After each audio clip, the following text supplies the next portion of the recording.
Les agradezco formalmente esta invitación a la Procuración. Particularmente también agradezco a los chicos de la organización que ayer me atendieron fantásticamente bien y hoy también. Y es para mí una alegría y trataré de ser lo más sintética posible. Soy un poquito verborrágica, trataré de controlarme porque tengo un tiempo acotado. Y como decía aquí mi compañero, único hombre de la mesa, que estaba señalando la cuestión social, yo me voy a dedicar exclusivamente a la cuestión jurídica, estrictamente jurídica. Y como el tema que me asignaron está relacionado a el debido proceso y la instrumentación del sistema de protección, específicamente enfocado en la participación de los padres biológicos en este sistema de protección. Es por eso que el eje de mi intervención está relacionada con las medidas de protección de derechos y la responsabilidad parental, porque es este el cruce que se da dentro del derecho civil a través del sistema de protección. Hoy el doctor Moreno hablaba que el Código Civil pareciera que había estado dictado para los propietarios y los otros tipos de leyes para otro tipo de gente, y algo parecido pudiera pasar con el sistema de protección. Cuesta este engarce entre el sistema de protección y derecho civil de fondo, duro y parejo. Entonces, el sistema de protección, ya sabemos todos, no funciona como una varita mágica, como una buena expresión de deseos, solamente un cambio ideológico, y en esto yo creo que coincidimos todos, va a ser posible realizar acabadamente y cambiar esta tan denostada matriz tutelar en las formas de intervención en los supuestos de vulneración de derechos de los niños. Este cambio también comprende la forma en que se visibilizan a los padres biológicos dentro del proceso de toma de decisión de medidas de protección. Esto nos lleva entonces a esta relación existente entre las medidas de protección y la responsabilidad parental. Responsabilidad parental, mini paréntesis, me estoy refiriendo a la patria potestad. Una cuestión terminológica me hace abrazar la expresión responsabilidad parental. El esquema de mi exposición está relacionado con las distinciones conforme a la menor o mayor intensidad de injerencia estatal en el ejercicio de esta responsabilidad parental, porque las medidas de protección no son otra cosa que una injerencia en el ejercicio de la responsabilidad parental, la incidencia del factor tiempo en la definición de la situación jurídica de los niños.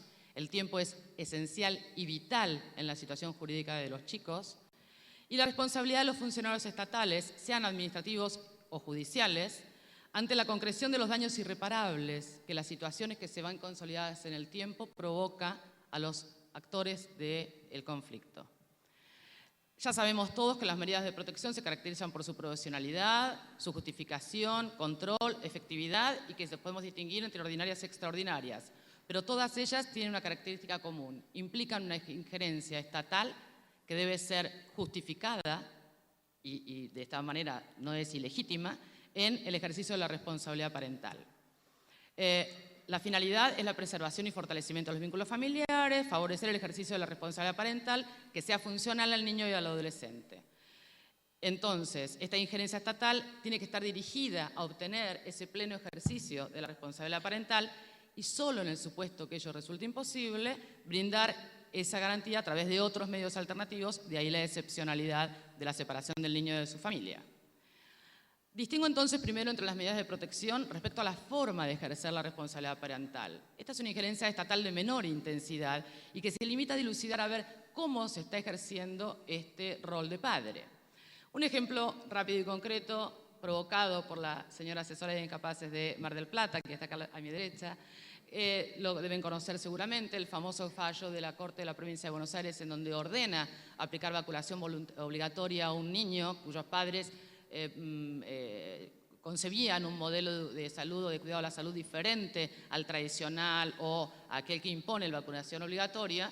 Entonces se presenta la señora asesora planteando, me da un poco de vergüenza decirlo delante de ella, planteando una medida de protección donde obtiene efectivamente que la Corte ordene la vacunación obligatoria de este niño. Claramente se trata de una medida ordinaria de protección de derechos, se califica como medida de protección de derechos, en donde, por este triple juego, ¿no?, de la responsabilidad parental, beneficio del niño y medio razonable vacunación para cuidar la salud, se ordena, aún contra la voluntad de los padres, la vacunación obligatoria. En este fallo ya la Corte resalta el tiempo. Todos los fallos judiciales resaltan la incidencia del tiempo. En este tipo de procesos, este lo traje como ejemplo de la salud, pero también ha habido otros con respecto a la educación. Me acuerdo de las colonias menonitas, en donde los padres se negaban a brindar educación obligatoria, legal, a sus hijos, en donde hay un modelo diferente al modelo estatuido. La actividad de los padres es absolutamente presente, evidente, cuentan con patrocinio letrado, interponen recursos. Pareciera que en ese tipo de casos no hay mayor problema respecto a la intervención de los padres. Ahora bien, en las medidas de protección que implican separación del niño, nos encontramos ahí que legislativamente o legalmente o normativamente son medidas de tipo excepcional, tanto por los requisitos, por la provisionalidad, bueno, por lo que ya dijimos. Pueden dictarse tanto ante la ausencia de un referente adulto o ante un mal desempeño o un ejercicio gravoso de esta responsabilidad parental. La injerencia estatal es aquí de mayor intensidad porque implica un desmembramiento de la responsabilidad parental al destinar la guardia y custodia del niño en cabeza de terceras personas que no son los padres, y los padres siguen siendo titulares, jurídicamente hablando, de la responsabilidad parental. Por eso hablo de desmembramiento.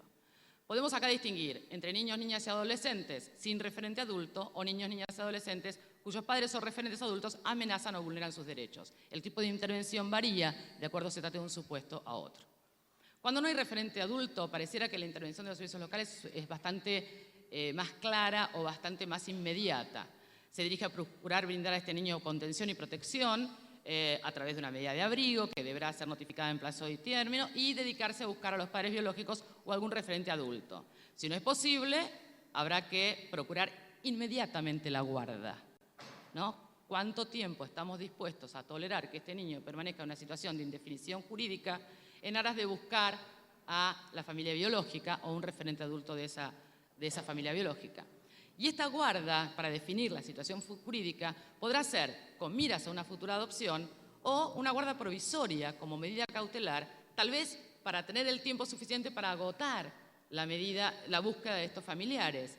Pero algún tipo de definición jurídica tiene que tener este niño y no permanecer en una suerte de limbo jurídico en el cual se vencieron los plazos del abrigo, se vencieron los plazos de la guarda y todavía estamos viendo a ver si encontramos a la abuelita que alguien dijo que vivía en Cutralcó y por ahí la encontrábamos. Todo esto siempre en el menor lapso de tiempo posible. Un fallo también de Mar del Plata del 2010, aquí desde el abrigo se saltó directamente a la guarda con fines de adopción, sin pasar por la guarda institucional, porque carecía de sentido en ese caso concreto transitar este proceso de abrigo, guarda institucional, guarda con fines de adopción. Lo que estoy queriendo señalar, que por más que la reglamentación del sistema de protección nos indica estas posibilidades, no es necesario agotarlas, porque habrá casos en donde se puede saltar del abrigo a una guarda con fines de adopción, porque el tiempo que pasan los chicos en el aire es tiempo perdido para siempre y provoca daño. Otro caso en el cual, en La Matanza fue en el cual 2 chiquitos son encontrados en la calle, abandonados. Abrigo, la jueza dispone la guardia institucional, ya tienen 4 meses los chicos. ¿La Cámara qué dice?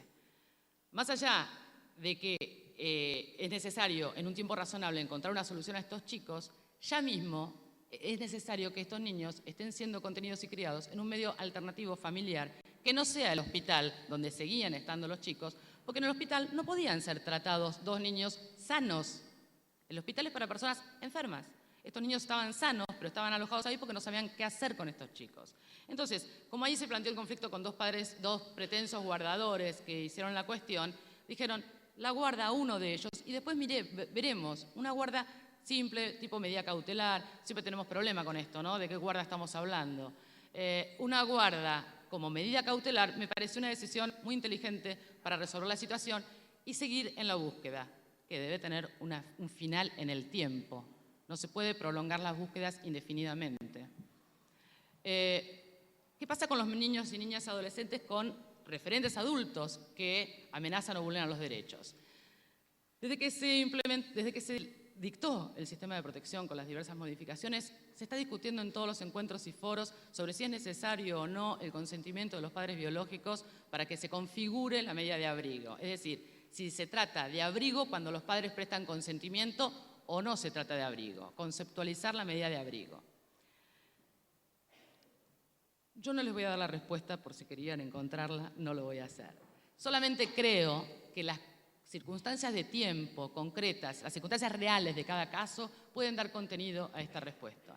Habrá supuestos en los cuales el consentimiento sea el ejercicio de la responsabilidad parental y no implique entonces una medida de abrigo, como ha sucedido en algún fallo ya de la provincia también, de los primeros fallos, en los cuales la intervención del servicio local facilitó como política pública la internación de un adolescente que tenía padecimiento de drogadicción.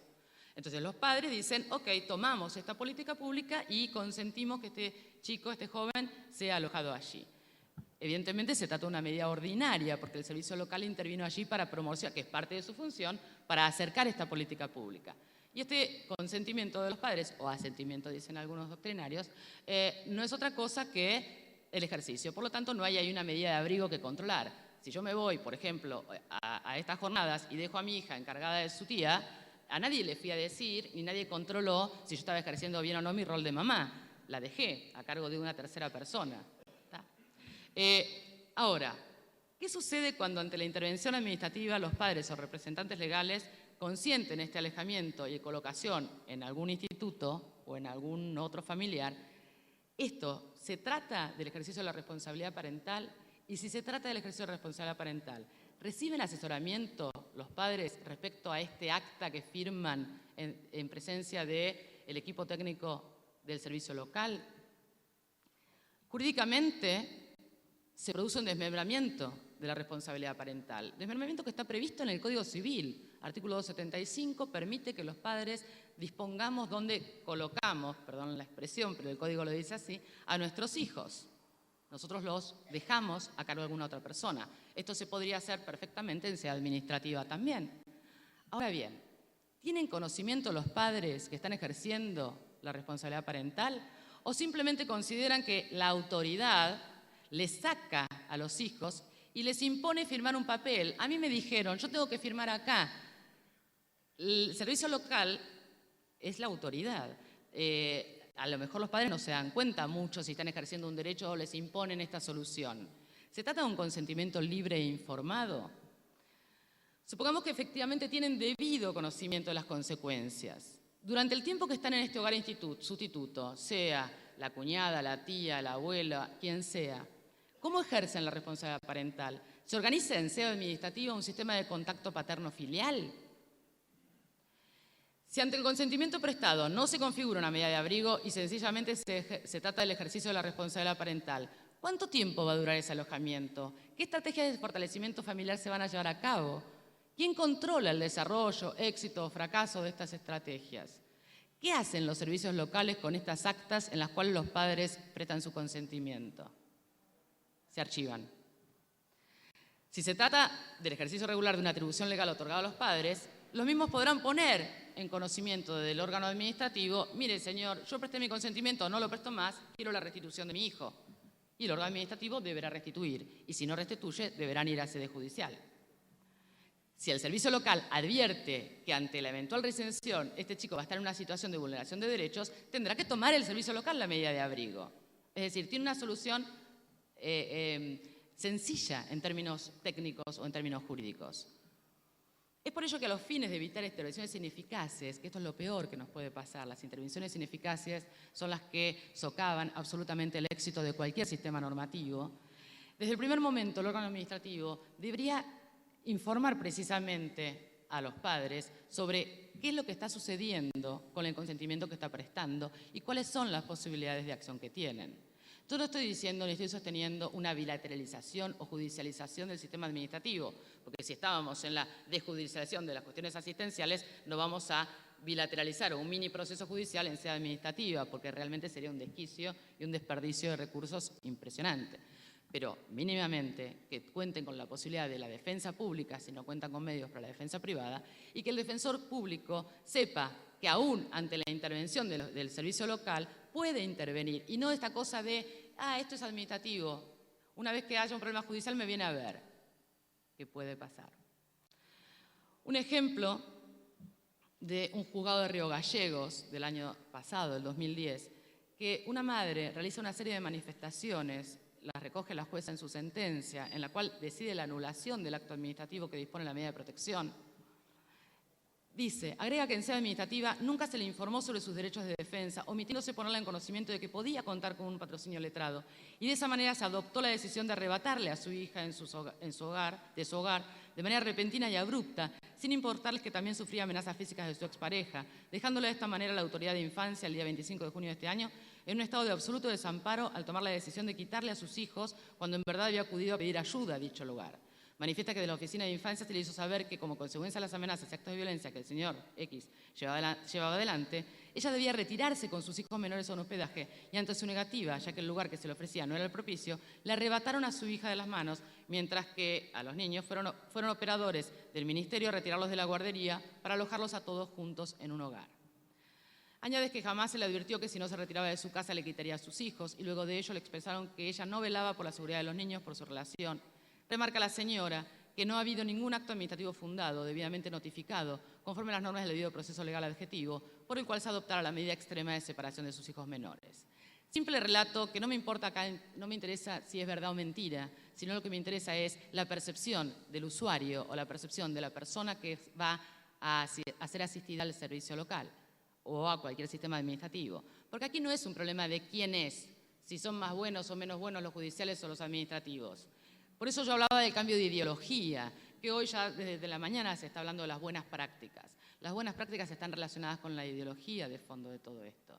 De nada sirve que dijimos que hayamos abandonado la matriz tutelar si realmente en la práctica no se abandona. Bien, ¿qué pasa con el abrigo? ¿Se notifica la medida de abrigo?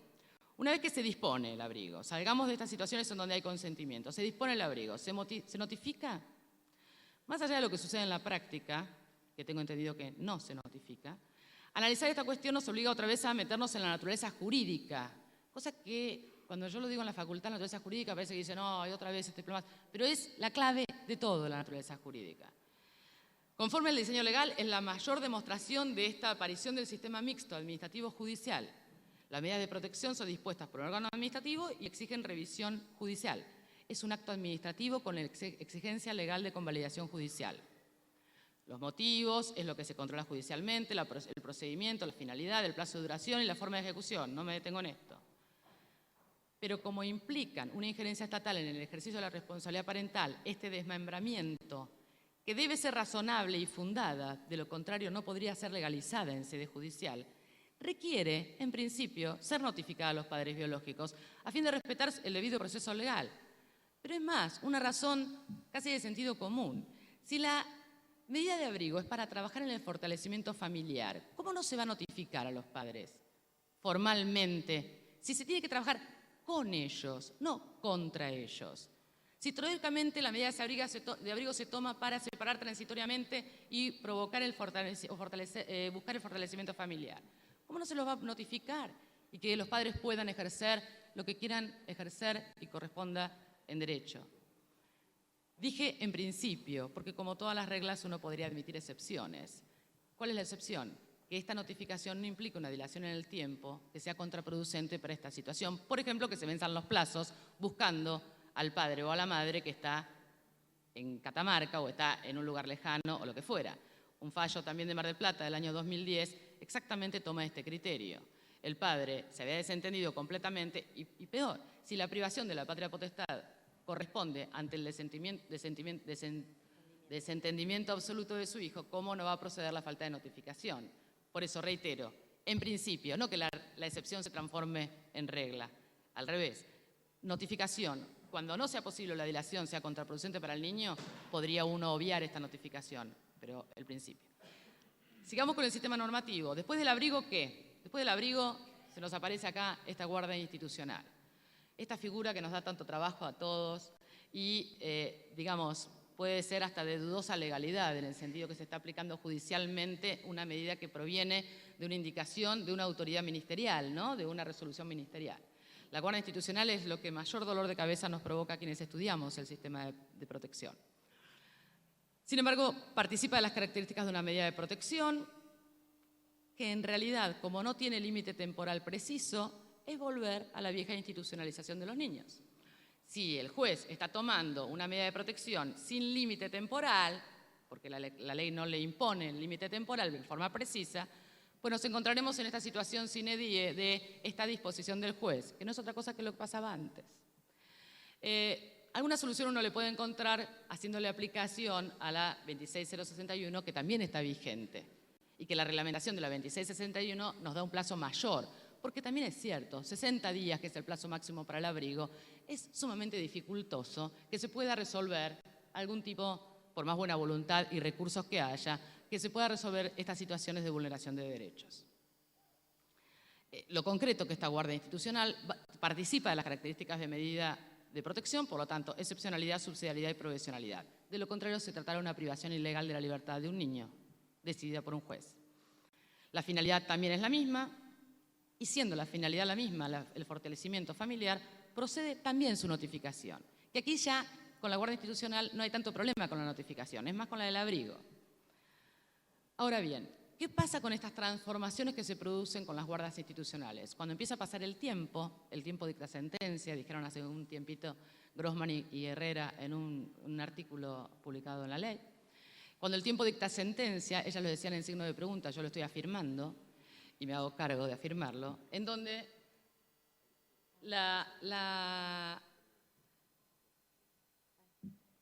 ¿qué pasa cuando se consolida esta situación fáctica o esta situación jurídica a través de una guardia institucional y se transforma en alguna otra cosa que no sabemos bien qué es? Y acá aparece esto del estado de adoptabilidad.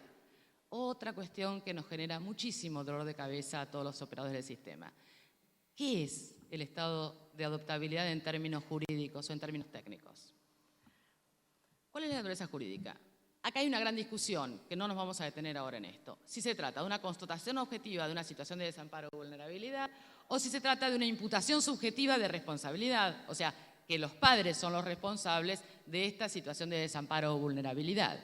¿No es cierto? Estas son tradicionalmente las dos grandes posiciones en doctrina respecto al estado de adoptabilidad. En el primer supuesto, una declaración judicial sobre una situación de hecho, en la otra es una declaración judicial sobre el ejercicio de la responsabilidad parental, que requiere, sin lugar a dudas, sustanciación de un proceso, situación que en el estado de adoptabilidad no se da. Bueno, voy a saltear los ejemplos judiciales. Ejemplos judiciales traían donde algunos jueces que dicen una posición doctrinaria y otros otra, ¿no? Como siempre. Indiscutiblemente se trata de una injerencia estatal fuerte en el ejercicio de la responsabilidad parental, porque pone un límite preciso al ejercicio de la responsabilidad parental. Provoca una suspensión en la plenitud del ejercicio de la responsabilidad parental y dispone el desmembramiento al otorgar la custodia o la guarda a terceras personas. Imprescindible la notificación a los padres biológicos a los efectos de garantizar el debido proceso legal, pudiendo así cuestionar la procedencia u otras alternativas posibles. Atención, cuando yo hablo de la debida notificación, no nos podemos olvidar que la Corte ya tiene dicho en el año 2008 que el argumento de no haber sido notificado el debido o infringir el debido proceso legal no se puede reducir a manifestar no me fue notificado, sino cuáles son las defensas de las cuales fui privado para defenderme. O sea que en aquellos casos en los cuales, independientemente de la falta de notificación, no había con qué darle y que esta situación no iba a poderse levantar por nada, no corre la posibilidad de que caiga jurídicamente una resolución no haber sido notificada. Futura reforma legal imprescindible respecto a este estado intermedio en el que se encuentra un niño, este estado intermedio en términos jurídicos, digo yo, entre que sale de la familia de origen y va para algún lado. Estado de desamparo me parece que es una expresión más acorde que estado de preadoptabilidad. ¿Por qué esto? Tiempo de indefiniciones, tiempo de preparación para las decisiones, decía Eduardo Cárdenas también en un viejo artículo.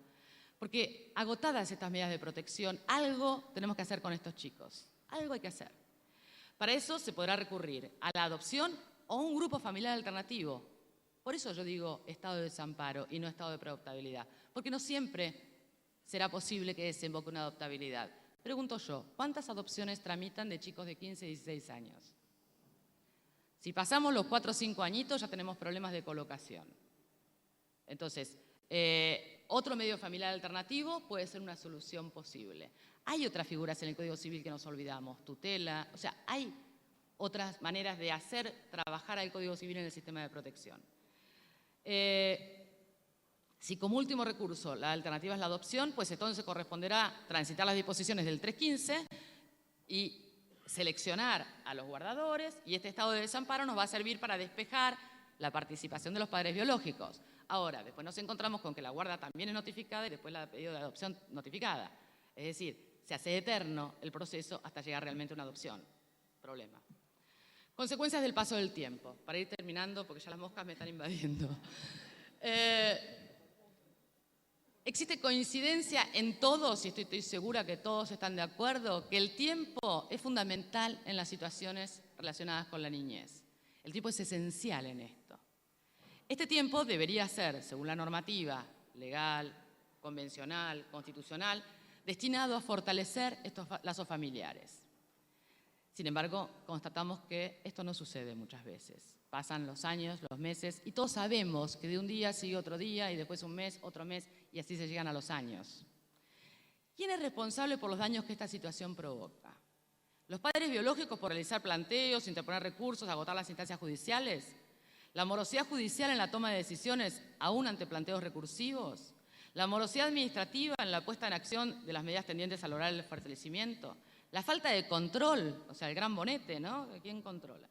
¿La actuación prejuiciosa de diversos operadores administrativos y judiciales? Prejuiciosa para cualquier lado, ultrabiologicista, ultranza o contrario absolutamente a los padres biológicos por carecer de recursos, por ser hombre, soltero, por distintos prejuicios instalados en todos nosotros.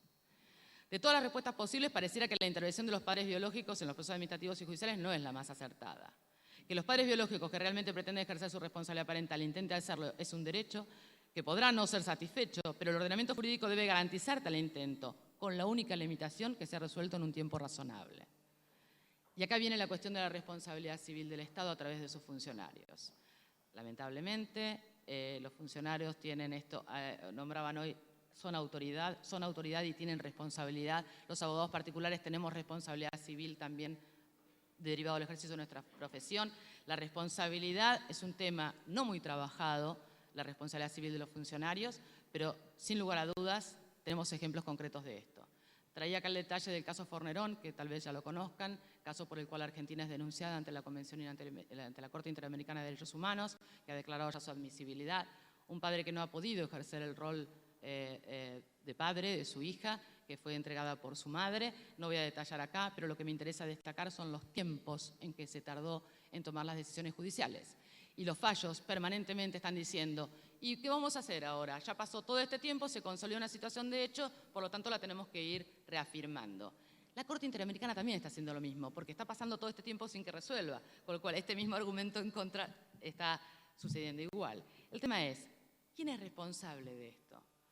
Otro ejemplo también en el que otro fallo de Río Gallegos, de una jueza que realmente tiene una fortaleza y una fuerza, a un chico que lo expulsaron del medio familiar, lo expulsaron, lo digo a propósito, no es un fallido, lo expulsaron del sistema judicial, lo expulsaron de la ciudad porque lo destinaron en otra provincia a hacer el tratamiento porque no tenían dónde meterlo. Un chico que no sabía nadie cómo atajarlo y fue expulsado. Y el tiempo solamente hacía que esta expulsión se consolidara y que fuera imposible la reinserción.